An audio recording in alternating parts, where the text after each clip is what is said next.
مثنوی معنوی پیر روم،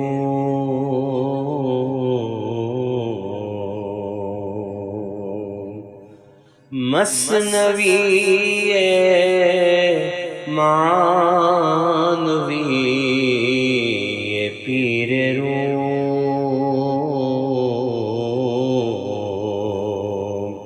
ہست گنج راز عرفان و علوم۔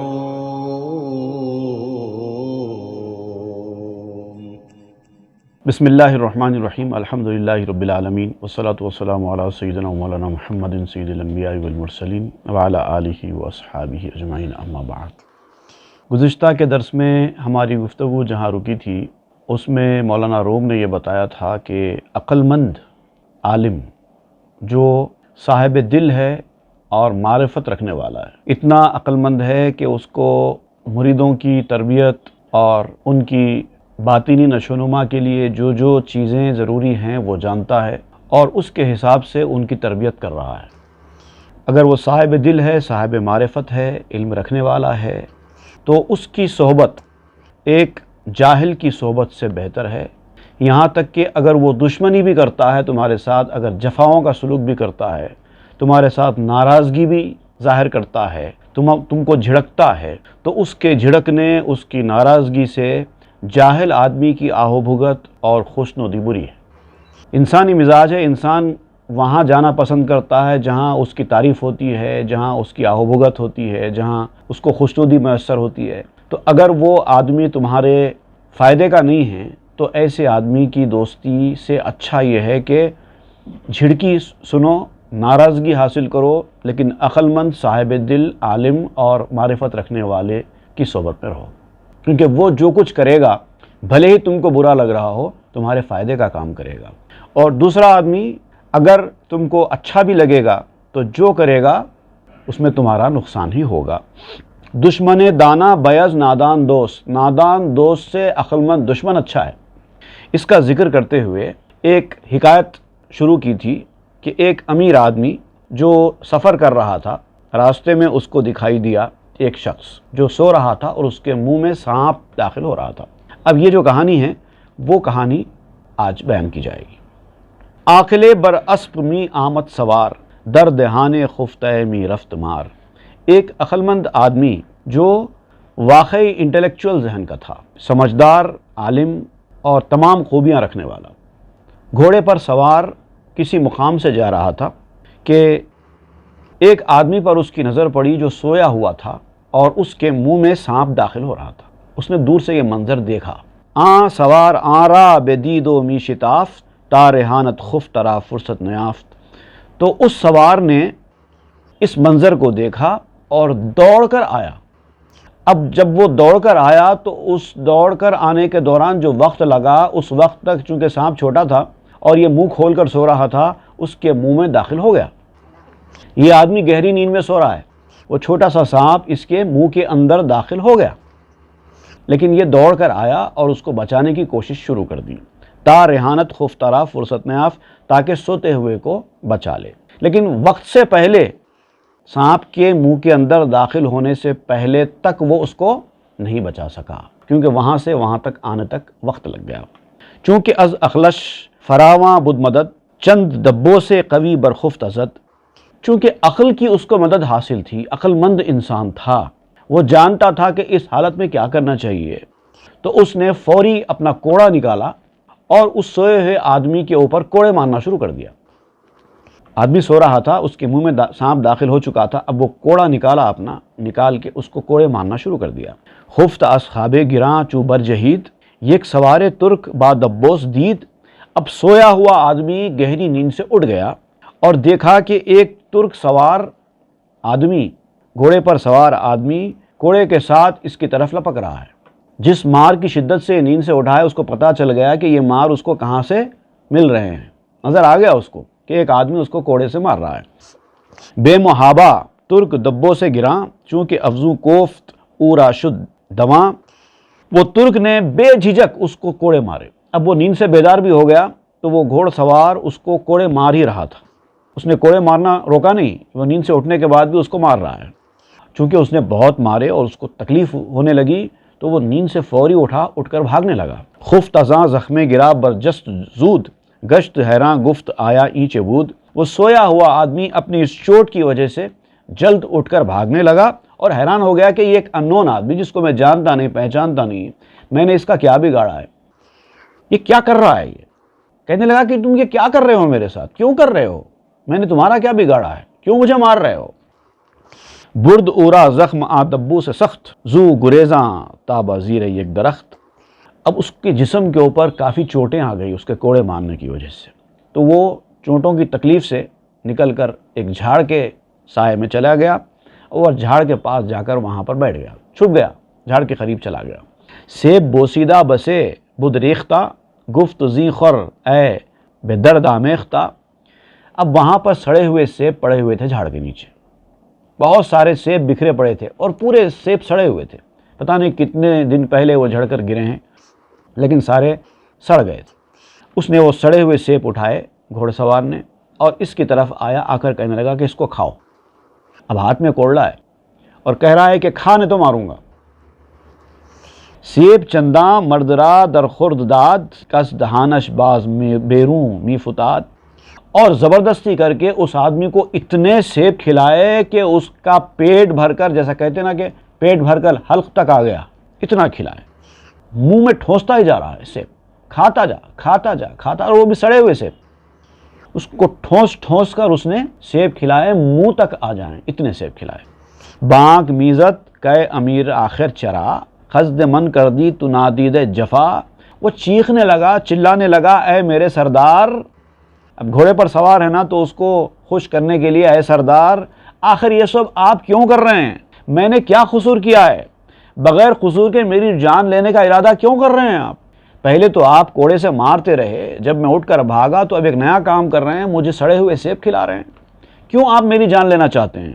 گر تو را زسلست با جانم ستیس، تیغ زن یکبارگی خونم بریس. اگر آپ کو میرے سے کوئی دشمنی ہی ہے، آپ مجھے مارنا ہی چاہتے ہیں، تو میں تو سویا ہوا تھا، ایک تلوار اٹھاتے میری گردن پہ مارتے میں مر جاتا، ایک مار میں قصہ تمام ہو جاتا. یہ کیا ظلم کر رہے ہیں آپ مجھے، پہلے تو کوڑے سے مارے اور سڑے ہوئے سیب کھلا رہے ہیں.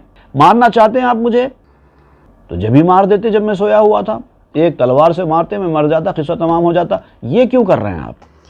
شوم سات کے شدم برتو پدیت، اے خنک آرا کے روئے تو ندیت. کتنی منحوس گھڑی تھی وہ کہ جب میں آپ کے سامنے آیا آپ کو دکھائی دیا. اگر میں آپ کو دکھائی نہ دیتا تو میری حالت نہیں ہوتی تھی. کتنی منحوس گھڑی تھی وہ جو میں نے آپ کو دیکھا یا آپ نے مجھے دیکھا. وہ آدمی قابل مبارکباد ہے میری نظر میں جس کا آپ کے ساتھ سابقہ ہی نہیں پڑا. اس نے آپ کا ظلم دیکھا نہیں ہے، وہ آدمی قابل مبارکباد ہے. میں بدنصیب ہوں جو آپ کا میرا سابقہ پڑ گیا. بے جنایت بے گناہ بے شکم، ملحداں جائز ندارندی ستم. بغیر کسی زیادتی کے، بغیر کسی خطا کے، بغیر کسی غلطی کے، بغیر کسی کمی بیشی کے. کوئی ریزن تو ہونا چاہیے دشمنی کا. کافر بھی ایسا نہیں کرتے. کافر بھی جب کسی کے ساتھ دشمنی کرتے ہیں تو اس کے پیچھے کوئی ریزن ہوتا ہے. آپ تو بغیر کسی ریزن کے میرے ساتھ یہ حرکت کر رہے ہیں. میں نے آپ کا کچھ نہیں بگاڑا، میرے نقصان ہونے سے آپ کا کوئی فائدہ نہیں ہے، نہ میں آپ کو جانتا ہوں نہ آپ مجھے جانتے ہیں، مگر یہ آپ کیا کر رہے ہیں، کیوں کر رہے ہیں ایسا. کافروں سے زیادہ برا سلوک ہے یہ تو. می جہت ہوں از دہانم باسخن، اے خدا آخر مکافاتش تو کن. اس طرح کی بات کرتے ہوئے میرے منہ سے خون ٹپک رہا ہے. یعنی شدت کرب کا اظہار. منہ سے خون ٹپکنے کا مطلب میں بہت زیادہ تکلیف اور پریشانی میں ہوں آپ کے سلوک کی وجہ سے. اب دعا کرنے لگا، اے خدا تو اس آدمی کو اس کا بدلہ دے، اس نے میرے ساتھ بڑی زیادتی کی ہے. ہر زماں می گفت او نفرین نو، اوش میزت کندری صحرا بدو. وہ ہر لمحہ ایک نئی نئی ملامت کر رہا تھا، برا کہہ رہا تھا، گالیاں دے رہا تھا اس آدمی کو. کوڑے سے مارتا ہے، پھر سڑے ہوئے سیب کھلاتا ہے، وہ منہ ٹھونس ٹھونس کر کھلاتا ہے. ایسا بد کردار اور ایسا ظالم انسان میں نے دیکھا نہیں ہے. بڑا خراب انسان ہے یہ. اور یہ کیا کرتا تھا، پہلے تو کھلا دیا، سیب ٹھونس ٹھونس کر سڑے ہوئے کھلا دیا. اب جب وہ کھا گیا تو اب اس کو کوڑ لے پھر مارتا ہے، ماں کے کہتا ہے دوڑ بھاگ. اب پورے جنگل میں گھما رہا ہے مار مار کر، بھاگ ادھر سے ادھر بھاگ. اب اس کے پیچھے دوڑ رہا ہے خود بھی. ذرا یہ بھاگنا سلو کرتے ہی اس کو ایک اور کوڑا مارتا ہے. بھاگتا رہے. زخم دبوس و سوارے ہم چباد، می دوید و باز بر رومی فتاد. ایک طرف کوڑے کی چوٹ، دوسری طرف تیز چلنے والی ہوا، اور یہ دوڑ رہا ہے. دوڑتا جاتا تھا. سخت سردی، سخت ہوا ادھر سے چل رہی ہے، جنگل کا مقام ہے، اور یہ بھاگ رہا ہے اور یہ مارتا جا رہا ہے. کبھی گرتا تھا منہ کے بل، بھاگتے بھاگتے گر جاتا تھا. گرتے پھر ایک پڑتا تھا کوڑا، اٹھ، پھر جلدی اٹھنا اور بھاگنا. اس طرح کا ظلم ایک انسان پر، اجنبی انسان پر. ممتلی و خواب ناکو سست بدھ، بر سرو پائش ہزاراں زخم شد. پیٹ پر زخم پڑ گئے. پہلے تو نیند سے بیدار کیا اس حالت میں کہ آدمی اچانک نیند میں سے اٹھتے ہی فوری اس طرح سے حرکت میں نہیں آ سکتا.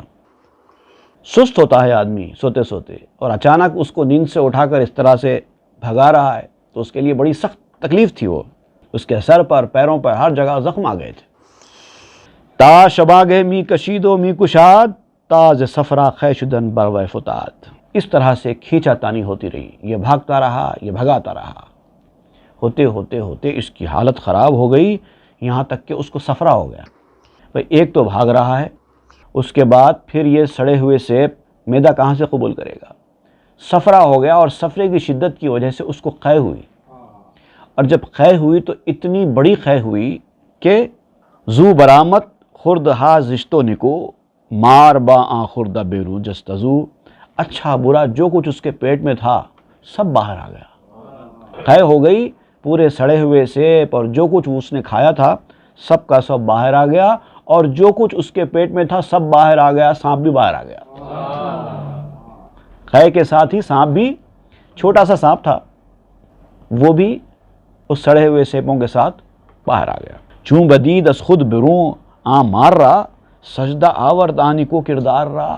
اب جیسے ہی اس نے دیکھا کہ میرے پیٹ میں سے اس آدمی نے سانپ نکالا ہے جس سے میری جان جا سکتی تھی، گویا کہ اس نے میری جان بچائی ہے اس طرح سے. جب اس نے اپنے منہ سے سانپ نکلتا ہوا دیکھا تو اس آدمی کے سامنے سجدے میں گر گیا، گویا اس کے سامنے جھک گیا تعظیم سے. سہم آ مارے سیاہ زشت و زفت، چوں بدید آن درد ہا ازو برفت. اس کالے بھدے موٹے سانپ کا ڈر جب اسے نظر آیا تو وہ ساری تکلیفیں ختم ہو گئی. جو کوڑے کی تکلیفیں تھیں، جو تکلیفیں سڑے ہوئے سیب کھانے کی تھی، جو تکلیفیں اس بھاگ دوڑ کی تھی، سب تکلیفیں ختم ہو گئی. اس کو یہ سمجھ میں آ گیا کہ میری اتنی بڑی بلا مجھ سے ٹل گئی ہے. اس طرح کرنے سے ساری تکلیفیں بھول گیا وہ.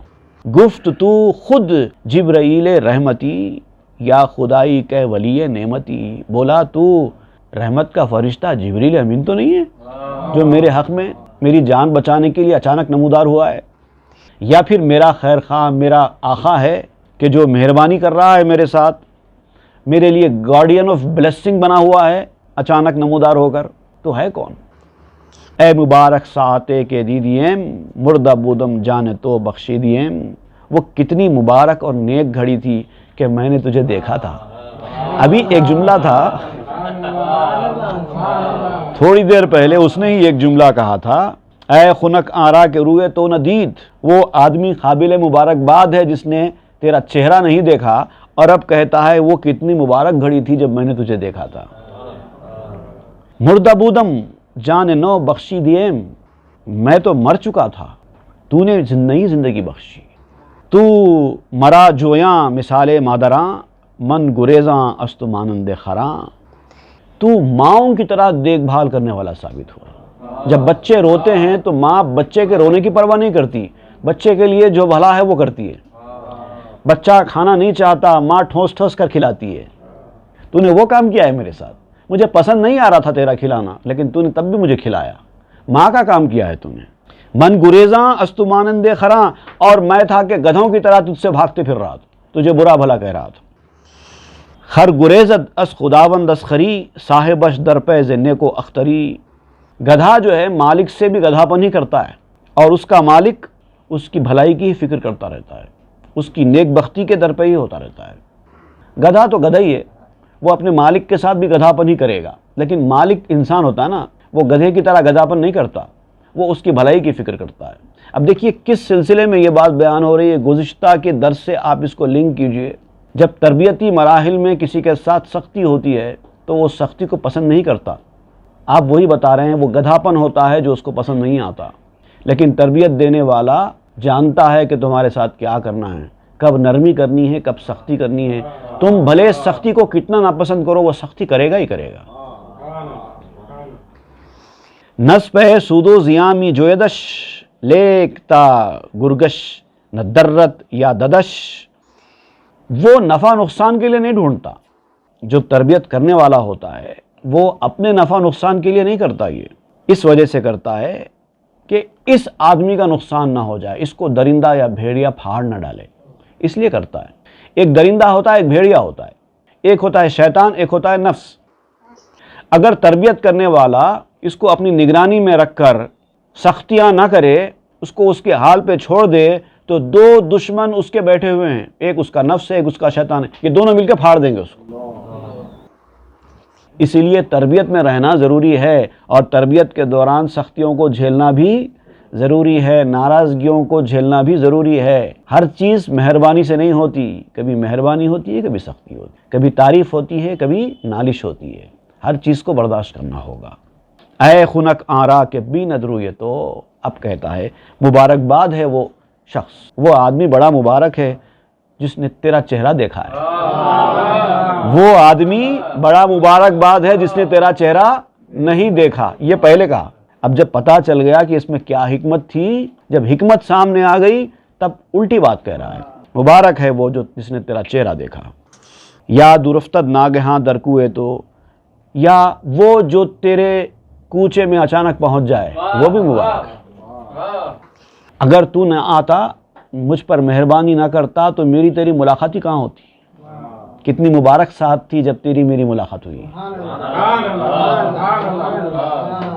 اے روان پاک بستو دا ترا، چند گفتم جاچو بیہودہ تیرا، اے وہ شخص کہ جس کی جان کی ثنا کرتے ہیں، جس کی تعریف کرتے ہیں تعریف والے لوگ بھی۔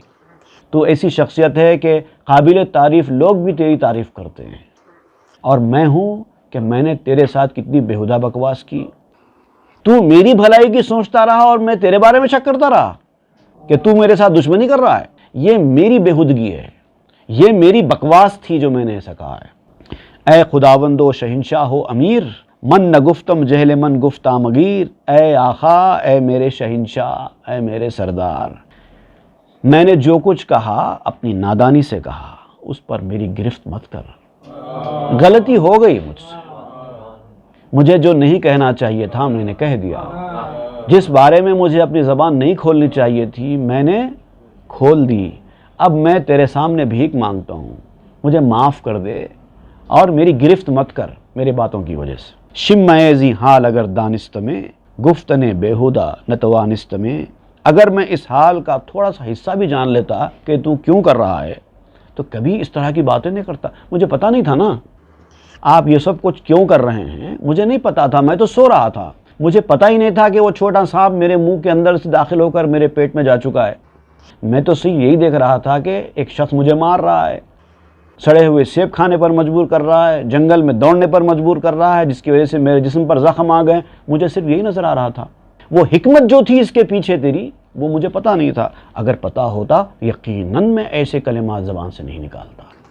بس صنایت گفت میں اے خوش خصال، گر مرا یک رمز می گفتی زحال، اے اچھے انسان تیری میں بہت تعریفیں کرتا، اس طرح سے برا کبھی نہ کہتا، اگر تو اس کا اشارہ بھی دے دیتا کہ اس میں یہ حکمت ہے، اگر تو مجھے اس وقت بتا دیتا کہ تیرے پیٹ کے اندر سانپ جا چکا ہے اور اس کو نکالنے کی یہ تدبیر ہے اس لیے میں کر رہا ہوں، تو میں تجھے کبھی برا نہ کہتا بلکہ الٹا تیری تعریف کرتا۔ تو نے اشارہ کیوں نہیں دیا؟ تو صرف مارے جا رہا تھا، سختی کرے جا رہا تھا، اس کے پیچھے کی حکمت تو نے مجھے کیوں نہیں بتائی؟ بہت سارے لوگ ہوتے ہیں ایسے جو ایسی تربیت کے مرحلے سے گزرتے ہوئے اس طرح کا سوال کرتے ہیں، ہم کو بتایا کیوں نہیں؟ بتاتے تو ہم بھی کرتے تھے۔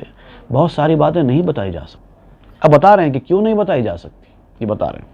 لیک خاموش کردمی آشوفتی، خاموشانہ برسرم می کوفتی، لیکن آپ تو چپ رہے اور میں پریشان رہا۔ آپ نے حکمت کی بات مجھے نہیں بتائی اور خاموش رہے، میں حالانکہ اتنی شکایتیں بھی کر رہا تھا آپ سے، آپ کم از کم یہ کہہ دیتے کہ یہ تمہاری بھلائی کے لیے میں کر رہا ہوں، لیکن آپ نے کچھ نہیں کہا، آپ خاموش بیٹھے رہے اور سختیاں کرتے جا رہے تھے. گویا کہ آپ کی خاموشی میرے سر کو کچل رہی تھی، لیکن آپ نے تب بھی منہ نہیں کھولا، مجھے بتایا نہیں. شد سرم کالوا اخلص سر بجست خاصا ای سر را کہ مغزش کم ترست. میرا سر تو دیوانہ ہو گیا، ایسا لگتا تھا کہ میرے سر میں سے عقل بھاگ گئی ہے. اسی لیے تو میں کہہ رہا تھا اسی بیکار باتیں. اب مجھے سمجھ میں آ رہا ہے کہ میں تو پاگل تھا، دیوانہ تھا جو ایسا کہہ رہا تھا. ایسا لگتا تھا کہ میرے سر میں سے عقل چلی گئی ہے.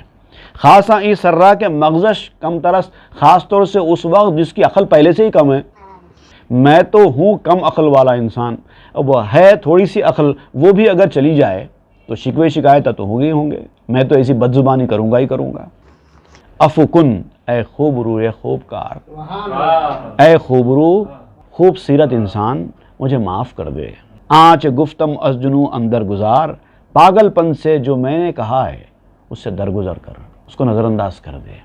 گفت اگر من گفت میں رمز ازاں، زہر ہے تو آپ گشتے در زماں. اس نے کہا اگر میں اس میں سے تھوڑا بھی تجھ کو بتا دیتا، تو جیسے کہہ رہا ہے کہ آپ مجھے بتا دینا چاہیے تھا اس کے پیچھے کیا راز ہے، اور اگر میں بتا دیتا، زہر ہے تو آپ گشتے در زماں، فوراً تیرا پتا پھٹ جاتا تھا، پانی بن جاتا تھا پتا.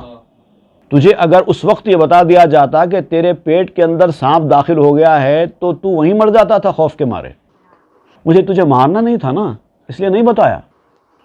سمجھ رہے ہیں آپ؟ جو سچویشن پہ آپ غور کیجئے کہ اگر کسی انسان کو یہ بتا دیا جائے کہ آپ اب مرنے والے ہیں، موت کا وقت قریب آ گیا ہے، چند گھنٹوں کے آپ مہمان ہیں، اس طرح کی کوئی بیماری آپ کو ہو گئی جس کی وجہ سے آپ مر جانے والے ہیں، تو وہ تو ٹائم سے پہلے مر جائے گا بیچارہ خوف کے مارے.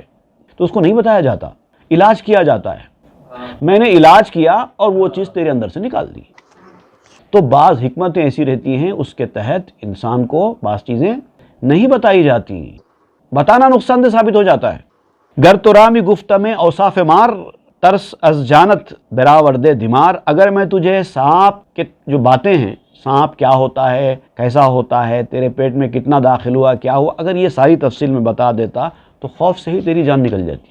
سانپ نکالنے کا مرحلہ ہی نہیں ہوتا. مصطفیٰ فرمود اگر گویم براست، شرح آ دشمن کے در جانے شماست. حضور اکرم صلی اللہ علیہ وسلم نے بھی بعض معاملات میں ایسا کیا ہے. فرمایا ہے کہ اگر میں بعض باتیں تمہارے سامنے صاف صاف کہہ دوں، اس دشمن کی تفصیل جو تمہارے اندر ہے، زہر ہائے پردنا برہم درد، نہ رود رہنے غم کار خورت، تو بہادروں کے پتے پھٹ جائیں.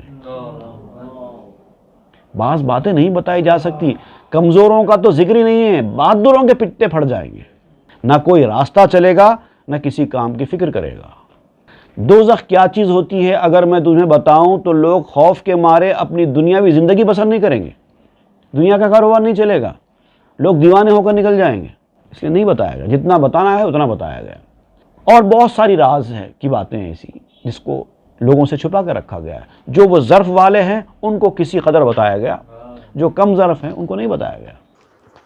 نئے دل اشرا تاب مانت در نیاس، نئے تن اشرا قوت صوم و نماز. نہ اس کے دل میں عاجزی کی طاقت رہے گی سننے کے بعد، نہ اس کے بدن میں نماز اور روزے کی طاقت رہے گی. بعض راز کی باتیں اگر انسان پر ظاہر کر دی جائیں تو انسان اتنا خراب ہو جائے گا، اتنا لاغر اور پریشان ہو جائے گا کہ نہ نماز پڑھ سکے گا، نہ روزہ رکھ سکے گا. تو یہ کام اہم ہے نا، اس طرف انسان کو توجہ دلانا ہے، نہ یہ کہ اس سے روکنا ہے. اس طرح سے بعض حکمت کی باتیں ایسی ہوتی ہیں کہ انسان کو نہیں بتائی جاتی.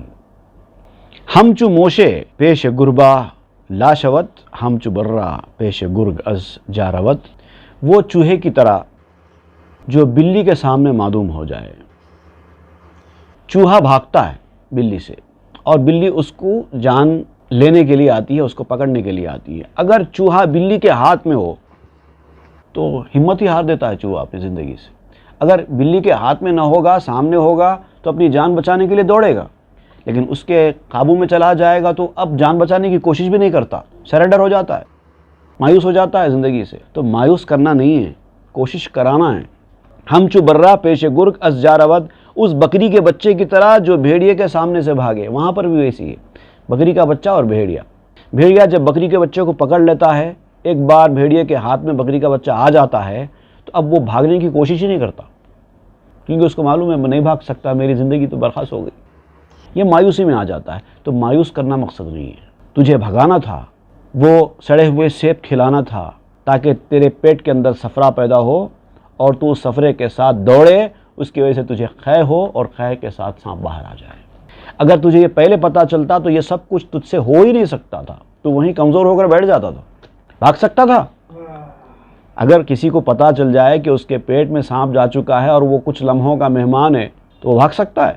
نہیں بھاگ سکتا. اندرون ہیلا ماند نے روش، پس کنم نا گفت تامن پرورش. اب اس کے اندر نہ کوئی تدبیر ہے، نہ اس کے اندر کوئی چال ہے، کوئی سازش ہے، نہ کوئی چال ہے، نہ کچھ پلاننگ ہے. بس ایک چیز میرے سمجھ میں آئی، میں نے کر دی، اور میں نے تمہارے بتائے بغیر تمہاری تربیت کرتا رہا. فرق صرف یہ تھا، وقت نہیں تھا نا بتانے کا. مجھے تمہاری تربیت کرنی تھی اور تمہیں بتانے کا وقت نہیں تھا کہ میں تربیت کرنے والا ہوں. تمہارے بتائے بغیر میں نے تمہاری تربیت کی ہے. ہم چو بوبکر ربابی تنزنم، دست چون داؤد در آہن زنم. ابو بکر ربابی کا قصہ اس سے پہلے ہم نے پڑھا ہے. حضرت ابو بکر ربابی رحمۃ اللہ علیہ ایک بزرگ تھے. انہوں نے کافی عرصے تک بات ہی نہیں کی تھی، کئی سال تک زبان مکمل بند، بات ہی نہیں کرتے تھے. تو ان کی مثال دیتے ہوئے آپ سمجھاتے ہیں کہ میں ابو بکر ربابی کی طرح خاموش رہتا ہوں، لیکن ہاتھ سے حضرت داؤد علیہ السلام کی طرح لوہے کا کام کرتا ہوں.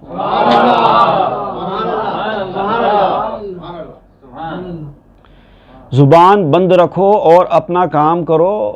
جو کرتے کچھ نہیں، باتیں ہزار کرتے ہیں. جو بات کرنے والے لوگ ہوتے ہیں وہ کام کرنے والے نہیں ہوتے، جو کام کرنے والے ہوتے ہیں وہ بات کرنے والے نہیں ہوتے. barking dogs seldom bite. جو گرجتے ہیں وہ برستے نہیں ہیں. تو یہ کہتے ہیں کہ میں بولنے والا انسان نہیں ہوں، کرنے والا انسان ہوں. ابو بکر ربابی کی طرح خاموش رہتا ہوں، لیکن داؤد علیہ السلام کی طرح لوہے کا کام کرتا ہوں. تا محال از دست من حال شود، مرغ پر برکندرا بالے شود. تاکہ ناممکن چیز بھی میرے ہاتھ سے موجود ہو جائے، ممکن ہو جائے. جن کے پر کاٹ دیے گئے ہیں پرندوں کے، ان کو پر لگ جائیں اور وہ اڑنے لگیں. میرا مقصد یہ ہے، میں کام پر یقین رکھتا ہوں، باتوں پر یقین نہیں رکھتا. چونکہ دلہ فوق ایدیہم بود، دست مارا دست خود فرمود احد. جبکہ اللہ کا ہاتھ ان کے ہاتھوں پر ہوا تو اللہ تعالیٰ نے میرے ہاتھ کو اپنا ہاتھ فرمایا. ہاتھ میں ہوگا تو اللہ تعالیٰ فرمائے گا ان کے ہاتھ پر میرا ہاتھ. ہاتھ میں جائے گا ہی نہیں تو ہوگا کہاں سے؟ ہاتھ میں جانے کا مطلب کیا ہے؟ کسی کی تربیت میں آنا، کسی کی سرپرستی میں آنا، تربیت میں آنا، اور ایسے کی تربیت میں آنا جو خود تربیت یافتہ ہو. جو خود تربیت یافتہ ہو وہ کیا تربیت دے گا؟ تو جو تربیت یافتہ ہے اس کی تربیت میں آؤ، اپنا ہاتھ دو، وہ آپ کو اپنی تربیت میں لے گا. آپ کسی کے ہاتھ میں ہاتھ دے رہے ہیں، وہ آپ کے ہاتھ میں ہاتھ دے رہا ہے. یہ جو رسم ہے، یہ رسم اس بات کی علامت ہوتی ہے کہ میں آپ کی تربیت میں آ رہا ہوں، اور وہ کہتا ہے کہ میں تجھے اپنی تربیت میں لے رہا ہوں. یہ مرحلہ ہے. تو جب یہ تربیت کے مرحلے مکمل ہوتے ہیں تو اللہ تعالیٰ فرماتا ہے کہ میں اپنا ہاتھ دیتا ہوں، میں اپنی رہنمائی کر رہا ہوں.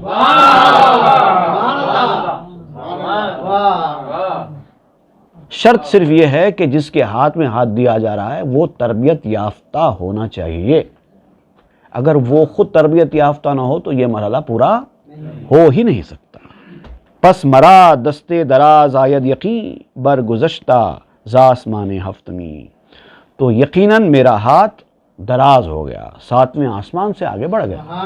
میں نے تیرے ہاتھ میں ہاتھ دیا، تجھے اپنی سرپرستی میں لیا، تجھے اپنی نگرانی میں لیا، اور اوپر اللہ کا ہاتھ اس کے اوپر آ گیا. اس طرح سے میرا ہاتھ دراز ہو گیا. تو اب یہ جو تربیت کے جو مسائل ہیں اس کو کیسے حل کیا جاتا ہے، اس تربیت کے دوران کون سے مرحلے کو کیسے طے کیا جاتا ہے، اس کی رہنمائی بھی اوپر سے ہوتی ہے. دست من بنمود برگردوں ہنر، مقریا برخاں کے انشق القمر. میرے ہاتھ نے آسمان پر ہنر دکھایا تو اے قاری انشق القمر پڑھ.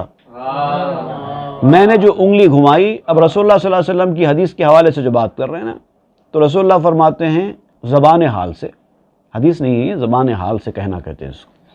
میں نے اپنی انگلی گھمائی تو آسمان پر میں نے چاند کا ہنر دکھایا. انشق القمر جس کا ذکر قرآن میں آیا ہے، چاند کو ٹکڑے کر دیا، تو یہ اسی دست کی وجہ سے ہوا ہے جو اوپر ہے، اس کی سرپرستی میں آنے کی وجہ سے۔ بزرگوں کی کرامتیں بھی جو ہوتی ہیں وہ کرامتوں کا بھی یہی ایک ریزن ہوتا ہے۔ اللہ تعالیٰ جب ان کی سرپرستی کرتا ہے تو اللہ تعالیٰ ہی کرامتیں ظاہر کرتا ہے۔ ای صفت ہم بہر ذوف عقل ہاست، باز ضعیفاں شرح قدرت کے رواست۔ یہ صفت بھی عقلوں کی کمزوری کی وجہ سے بیان کی ہے۔ اللہ تعالیٰ جو سرپرستی کرتا ہے اس کی جو صفت ہے یہ بھی بیان کرنے کی نہیں ہے۔ جب آپ کو کسی کی تربیت میں آنا ہے، آپ کو اس کے اوپر بھروسہ ہے، وہ تربیت کر رہا ہے، قابل ہے تربیت کرنے کے لائق ہے، آپ اس کی تربیت میں چلے گئے، آپ کا کام یہیں تک ہے۔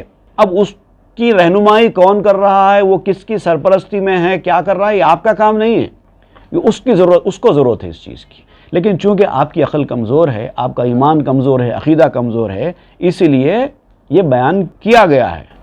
کم عقلوں کے سامنے قدرت کی تشریح ویسے نہیں کی جاتی، وہ کہاں سمجھیں گے۔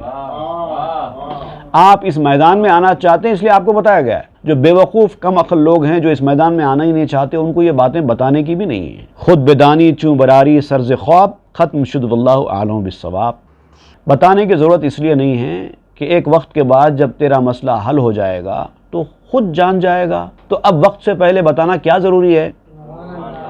بعد میں جب تیرا مسئلہ حل ہو جائے گا تو تجھے خود پتہ چل جائے گا کہ اس کے پیچھے کیا حکمت تھی۔ جیسے کہ تجھے پتہ چلا ہے، اب تو جب اپنی غفلت کی نیند سے سر اٹھائے گا تو تجھے خود پتہ چل جائے گا، بات ختم ہو گئی۔ اب اللہ بہتر جانتا ہے سارے احوال۔ گر تو رامی گفت میں ای ماجرا، آدم است تو جانے تو گشت جدا۔ اگر وقت سے پہلے ہی میں یہ واقعہ تجھے سنا دیتا کہ تیرے پیٹ کے اندر سانپ جا چکا ہے تو تو وقت سے پہلے ہی مر جاتا، تیری روح جدا ہو جاتی۔ مر تو راہ نے قوت خوردن بدے، نئے رہو پرواہ خے کردن بدے۔ نہ تجھ میں کھانے کی طاقت رہتی، نہ تجھے خے کرنے کی راہ سوچتی اور اس کی پرواہ ہوتی۔ تو اپنی آنکھوں کے سامنے اپنی موت کو دیکھتا تو نہ نیند سے بیدار ہو کر بھاگتا، نہ وہ سیب کھاتا، نہ دوڑتا۔ می شنیدم فحش و خرمی راندم، ربی یسر زیر لب می خواندم۔ میں تیری بری باتیں سنتا رہا، مجھے پتا تھا کہ تو نادان ہے، تجھے نہیں پتا نا حقیقت، اس لیے تو بکے جا رہا ہے۔ میرا ضبط، میرا تحمل، میرا پیشنس وہ سننے پر مجھے مجبور کرتا رہا۔ نادان ہے، بے وقوف ہے، اس کو پتہ نہیں ہے، اس لیے بکے جا رہا ہے۔ جب سمجھ میں آ جائے گا تو عقل آ جائے گی، اس لیے میں تیری بری باتیں، تیری گالیاں بھی سنتا رہا، مگر اپنا کام کرتا رہا اور دل ہی دل میں ربی یسر کہتا رہا، اے اللہ مجھے آسانی دے، اے اللہ مجھے اس کام میں آسانی دے۔ یہ نادان ہے، اس کو پتہ نہیں ہے، جب پتہ ہوگا تو میرا دیوانہ ہو جائے گا۔ آج یہ مجھے برا بھلا کہہ رہا ہے، آج یہ مجھے برا بھلا کہہ رہا ہے، میرے اندر طاقت دے، اس برا بھلا سہنے کی طاقت دے اور میرے کام کو آسان کر۔ میں دل ہی دل میں یہ دعا کرتا رہا۔ اس سبب گفتن میرا دستور نے، ترک تو گفتن میرا مقدور نے۔ میری عادت نہیں ہے نا، کیا کروں، سبب بتانا، ریزنز پیش کرنا، کیا کروں۔ وقت سے پہلے اگر تو پوچھتا بھی ہے کہ اس میں کیا حکمت، کیا مصلحت ہے، میری عادت ہی نہیں ہے بتانے کی۔ میں جو کام کرنا ہے وہ کرتا ہوں، مگر ساتھ میں تجھے چھوڑ دینا بھی مجھے منظور نہ تھا۔ میں چاہتا تو تجھے چھوڑ کر چلا جاتا، میرا کیا جا رہا تھا، مجھے کیا ضرورت تھی راستہ چلتے چلتے رک کر تجھ سے یہ سب کام کرانے کی۔ جان تو تیری ہے، تیری جان چلی جائے تو میرا کیا نقصان ہوتا ہے، لیکن کیا کروں، میرے مزاج کو یہ گوارا نہیں ہے کہ میری آنکھوں کے سامنے کوئی نقصان کا شکار ہو جائے، کوئی مر جائے اور میں دیکھتا رہوں۔ میری مزاج نہیں ہے ایسی، میں لوگوں کی بھلائی چاہتا ہوں، میں کسی کا برا نہیں چاہتا، اور جو آدمی کسی کا برا نہیں چاہتا اللہ تعالیٰ اس کا برا کبھی نہیں کرتا۔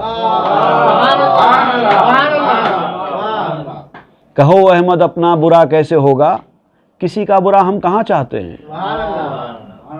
ہم کسی کا برا نہیں چاہتے، ہمارا برا بھی نہیں ہوگا۔ ہر زمان میں گفتمس درد دروں اہد قومی انہم لا یعلمون۔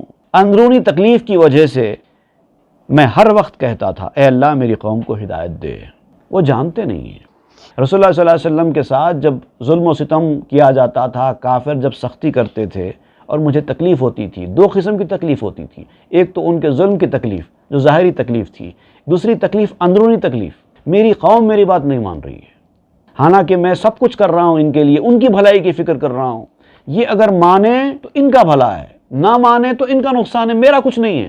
بہت سارے انبیاء کرام آئے، ان کی باتیں نہیں سنی گئیں، ان کا کوئی نقصان نہیں ہوا۔ جو ہادی ہوتا ہے، جو پیشوا ہوتا ہے، جو تربیت کرنے والا ہوتا ہے، وہ آپ کی بھلائی کی سوچتا ہے، اس کو کوئی فائدہ نہیں ہے۔ وہ اپنی زندگی کا وقت آپ کے اوپر خرچ کرتا ہے، ضرورت پڑے تو اپنی مال دولت آپ کے اوپر خرچ کرتا ہے، اپنی توانائی آپ کے اوپر خرچ کرتا ہے، اپنے فائدے کے لیے نہیں کرتا، آپ کے فائدے کے لیے کرتا ہے۔ آپ سنیں گے تو آپ کا فائدہ، نہیں سنیں گے تو آپ کا نقصان۔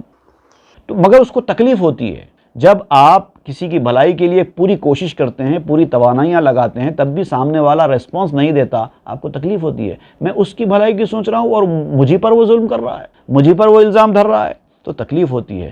تب بھی وہ تکلیف سہ کر میں یہ کہا کرتا تھا، اے اللہ میری قوم کو ہدایت دے، وہ جانتے نہیں ہیں کیا کر رہے ہیں، وہ لوگ میرے ساتھ دشمنی کر رہے ہیں، ان کو پتہ نہیں ہے کہ میں کون ہوں۔ اللہ کے محبوب کے ساتھ دشمنی کر کے ان کا کون سا بھلا ہو جائے گا؟ لیکن کیا کریں، ان کو پتہ نہیں ہے نا، وہ جانتے ہی نہیں ہیں کہ اللہ کے رسول ہیں، وہ تو عام بشر سمجھ رہے ہیں، ہماری طرح کا سمجھ رہے ہیں۔ سجدہ ہامی کرد آں رستہ زرنج، کہ سعادت و مرا اقبال گنج۔ وہ تکلیف سے نجات پانے والا سجدے کرتا تھا۔ وہ آدمی اب جب سانپ کی اس تکلیف سے نجات حاصل کر چکا تو اب بار بار سجدے کرتا تھا۔ سجدے کرتا تھا سے مراد یہ کہ وہ جھکتا جاتا تھا۔ جیسے ہمارے پاس طریقہ ہے، جب بہت زیادہ عقیدت مندی ہوتی ہے تو پیٹ میں لے آ کر سر لگا دیتے ہیں، ہاتھ لے کے چومتے ہیں، ہاتھ لے کے سر پر رکھ لیتے ہیں، بار بار وہ اپنی عقیدت کا اظہار کرتے رہتے ہیں۔ اور خاص طور سے جب سامنے والا محسن ثابت ہو جائے، احسان کرنے والا ثابت ہوتا ہے تو احسان تلے دبنے لگتے ہیں۔ کہ سعادت و مرا اقبال گنج، اے سعادت مند انسان، اے میرے اقبال کے خزانے، تو نے میری زندگی بچا لی۔ از خدا یابی جزا ہائے شریف، قوت شکرت ندارت ای ضعیف۔ تو خدا سے اچھا بدلہ پائے گا، تو نے ایک اچھا کام کیا ہے، یقیناً اللہ تعالیٰ اس کا تجھے بہت اچھا اجر دے گا۔ اب میرا جو معاملہ ہے، تو نے میری جو جان بچائی ہے، میں سوائے شکریہ ادا کرنے کے اور کچھ نہیں کر سکتا۔ اس سے زیادہ میں کیا بدلہ دے سکتا ہوں؟ شکریہ ادا کرنے کی بھی طاقت نہیں ہے میرے پاس۔ تو نے میری زندگی بچا کر جو احسان کیا، میری گالیاں سن کر، میری برائی سن کر بھی تو نے میری فکر کی ہے، تو اس کا بدلہ تجھے یقیناً اللہ تعالیٰ دے گا، میں ادا نہیں کر سکتا۔ شکر حق گویت ترا اے پیشوا، آن لبو چانا ندارم و نوا۔ اللہ تیرا شکریہ ادا کرے اے پیشوا، اللہ تیرے شکر کی جزا دے۔ میں شکر ادا نہیں کر سکتا، اللہ تعالیٰ ہی ایڈمائر کرے گا تیری سروس کو، جزا دے گا۔ میں وہ ہونٹ اور جبڑا اور وہ سامان ہی نہیں رکھتا جس سے میں شکریہ ادا کر سکوں۔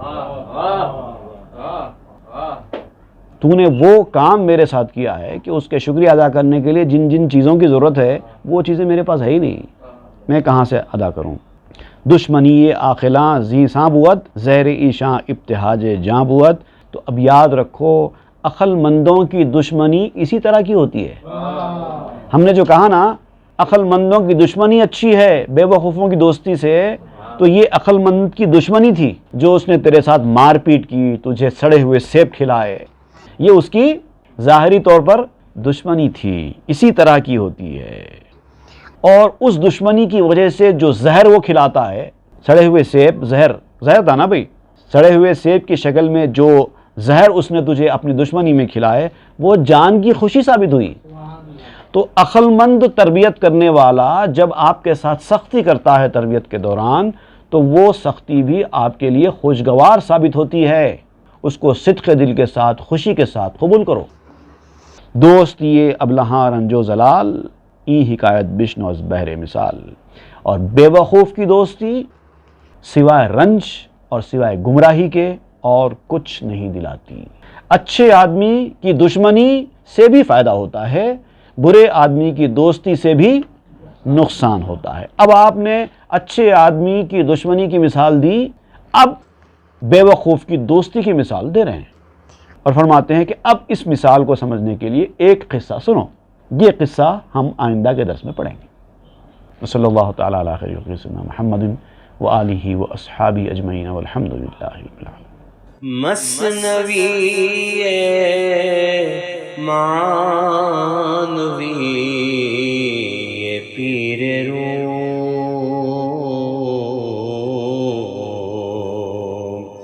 ہست گنج راز عرفان